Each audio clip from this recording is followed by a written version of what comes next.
বাঙালি বিদেশি অপপ্রচার বন্ধ করে তথা ভারত বাঙালিদের সংবিধান অধিকার প্রতিষ্ঠা করতে হবে।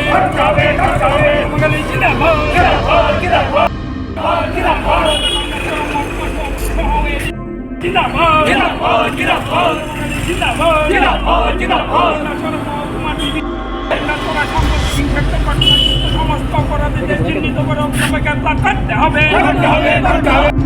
বাঙালি ঐক্য জিন্দাবাদ।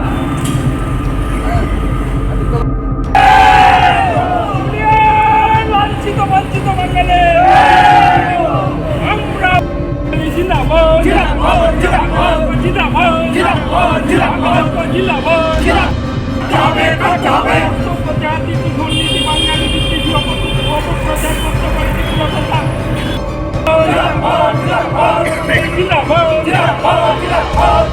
জাতি দুর্নীতি বাঙালি খুবের আয়োজন করেছি। আপনারা জানেন গত 7ই জুলাই গন্ডাছড়া মহকুমায় একটা আনন্দ মেলা উৎসব অনুষ্ঠান চলছিল। সেইখানে বিভিন্ন শ্রেণীর লোক, জাতি উপজাতি সবাই উপস্থিত ছিল। তো সেইখানে জোয়ার যেটা হয়ে যায় আজকাল মেলাকে কেন্দ্র করে, জোয়ার মানে একটা ঠেক বসেছিল, মদের আসর বসেছিল ইত্যাদি। তো সেইখানে অনেক উজ্জ্বল হয়েছিল, যুবকরা যুক্ত হয়েছিল। তো সেইখানে একদল যুবক সেখানে যেটা ঘটনা ঘটে, এই সমস্ত ক্ষেত্রে তর্কাতর্কি হয়, যে কোনো ইয়েকে কেন্দ্র করে তর্কাতর্কিকে কেন্দ্র করে ধাক্কাধাক্কি হয়। তো এতে দেখা যায় কি, ঘটনাতে আমরা যেটা জানতে পেরেছি, একজন উপজাতি যুবক যার নাম পরমানন্দ রিয়াং, সে ধাক্কাধাক্কির চুটে একটা তার বৈদ্যুতিক তার ছিল, সেই তারটা মানে কানেকশান আছে কিন্তু নিচে অসংলগ্ন অবস্থায় ছিল, হালকা ছিল, এখান থেকে সে তারে লেগে যায়। তো যারা উপস্থিত ছিল সেখান থেকে তার থেকে ছাড়িয়ে এনে যখন তখন তাকে হসপিটালে পাঠানো হয়। গন্ডাছড়া থেকে আগরতলা ট্রান্সফার করা হয়, জীবিত শুনলাম। পরে সেখানে সে মারা যায়। এই খবর গন্ডাছড়াতে পৌঁছার সাথে সাথে আমরা দেখলাম কি, সেখানকার রিয়াং সম্প্রদায়ের উপজাতি বাদ দিয়ে অন্য যারা ছিল তারা মুহূর্তে উত্তেজিত হয়ে পড়ে, হিংসাত্মক হয়ে ওঠে। এবং তাৎক্ষণিকভাবে যারা সামনে ছিল বাঙালি ব্যবসায়ী থেকে শুরু করে পথ চলতি মানুষ, সবার পর ওরা আক্রমণ শুরু করে, লাঠি সুটা নিয়ে আক্রমণ শুরু করে। পুলিশ এবং এখানে যারা টিএসআর যারা ছিল কর্তৃব্রত, তারা নির্বিকার, কেউ কিছু করছে না। এই করে মুহূর্তের মধ্যে দাবানলের মতো ছড়িয়ে গেল ঘটনাটা। আপাতত কিছুটা শান্ত হওয়ার পর পরবর্তীকালে আমরা দেখলাম 12 তারিখে গোটা গন্ডাছড়া মহকুমা এলাকায় জুড়ে সর্বত্র এরা বাড়িঘরে দোকানপাটে লুটতরা শুরু করে, দোকানের মধ্যে অগ্নিসংযোগ শুরু করে, বাড়িঘরে অগ্নিসংযোগ শুরু করে, রাস্তাঘাটে যাকে যেখানে পায় পিটাতে শুরু করে।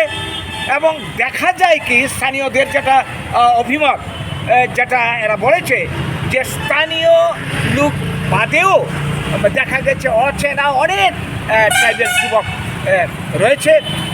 পরে খোঁজ নিয়ে জানা গেল তাদের কারুর বাড়ি কী বলবো অমরপুর, কারুর বাড়ি অম্পি, কারুর বাড়ি আমবাসা ইত্যাদি বিভিন্ন অঞ্চলের।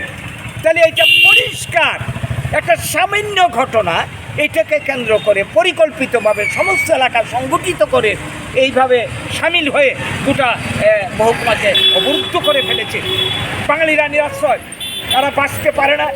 পুলিশকে খবর দিচ্ছে, সাংবাদিক বন্ধুদের খবর দিচ্ছে, প্রশাসনে উচ্চপদস্থ কর্মকর্তাদের খবর দিচ্ছে, কিন্তু তাদের পরিত্রাণে কেউ এগিয়ে আসছে না। ওরা তো নিরস্ত্র, কী করবে? রাতের অন্ধকারে জঙ্গলে গিয়ে কেউ আশ্রয় নিয়েছে, যে যেখানে পরে আশ্রয় নিয়েছে। এর মাঝখানে ক্ষতি যা হওয়ার হয়ে গেল, লক্ষ লক্ষ কোটি কোটি টাকার ক্ষতি হয়ে গেল। এরা এখন নিরাশ্রয়।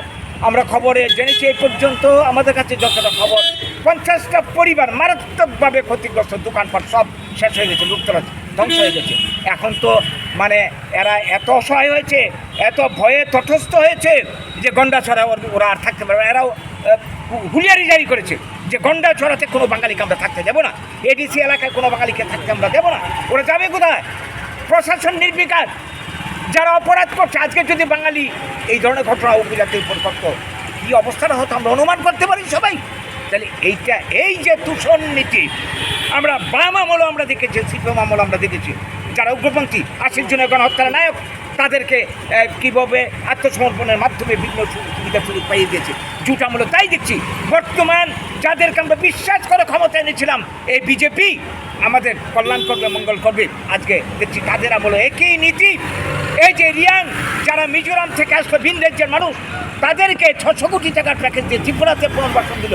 আর 80 জনের গণহত্যার পর থেকে আজ পর্যন্ত লক্ষ লক্ষ বাঙালি এডিসি এলাকা ছাড়া হয়ে উগ্রপন্থীর আঘাতে স্বজন হারা হয়ে আজকে তারা মানে ভিক্ষাসার হয়ে সারা ত্রিপুরাতে ঘুরে বেড়াচ্ছে।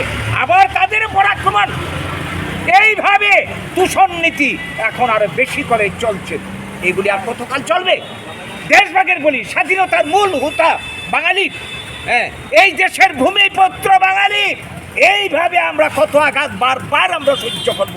শুধু ত্রিপুরা নয়, আজকে আসামের বুকে একই অবস্থা চলছে, গোটা উত্তর পূর্বাঞ্চলে একই অবস্থা চলছে। একের পর এক উগ্রপন্থী আক্রমণ, এরপর আইনের মাধ্যমে আমাদের অধিকার দিনের পর দিন শেষ হয়ে যাচ্ছে। এইভাবে আর চলতে পারে না। এই যে আমাদের আজকের এই যে জাহাজ, আজকের যে বিক্ষোভ, আজকে আমরা 80 জনের গণহত্যার পর থেকে সেই সময় থেকে আমরা আন্দোলন করে যাচ্ছি। এই সমস্যার সমাধান একমাত্র হতে পারে ভারতের বুকে আমাদের যেটা সাংবিধানিক অধিকার, এই সাংবিধানিক অধিকার আমরা প্রতিষ্ঠা চাই। আমরা কারোর দয়ার পাত্র নই বাঙালি, এই দেশে কারোর মানে কি বলবো সাহায্যের প্রার্থী নই। আমরা নিজ অধিকার বলে জন্মসূত্রে আমাদের এই দেশ, এই রাজ্য, এই অধিকার বলে চাইছি আমরা বাঁচতে। আমরা সবাইকে নিয়েই বাঁচতে চাই, সমান অধিকার নিয়ে বাঁচতে চাই। এই বার্তাটুকু আজকে আপনাদের মাধ্যমে আমরা দিতে চাইছি। তার জন্য আমাদের এই সাংবাদিক সম্মেলন। সাম্প্রতিক হিংসাত্মক ঘটনায় সমস্ত অপরাধীদের চিহ্নিত করে অবিলম্বে গ্রেফতার করে তাদেরকে দৃষ্টান্তমূলক শাস্তি ব্যবস্থা করতে হবে। 2, গন্ডাচড়া মহকুমার বিভিন্ন অঞ্চলে হিংসাত্মক ঘটনায় যারা ক্ষতিগ্রস্ত হয়েছেন, সেই দোকানি থেকে শুরু করে পথচলতি মানুষ থেকে শুরু করে তাদের উপযুক্ত ক্ষতিপূরণের ব্যবস্থা করতে হবে। 3, অবিলম্বে গন্ডাচড়া মহকুমার সব প্রত্যন্ত অঞ্চলে এডিসির এখন নিরাপত্তাহীনতায় মানুষ ভুগছে, টিএসআর ক্যাম্প স্থাপন করতে হবে। 4, সমস্ত উপজাতি দূষণ নীতি বন্ধ করতে হবে। এই সমস্যার সমাধান একমাত্র তখনই হবে এই উপজাতি দূষণ নীতি বন্ধ করে সবাই বাঁচার রাস্তা করতে হবে এবং বাঙালিদের সাংবিধানিক অধিকার প্রতিষ্ঠা করতে হবে। এই 4টি দাবি আজকে আমরা কর্তৃপক্ষের কাছে আপনাদের মাধ্যমে তুলে ধরছি। নমস্কার।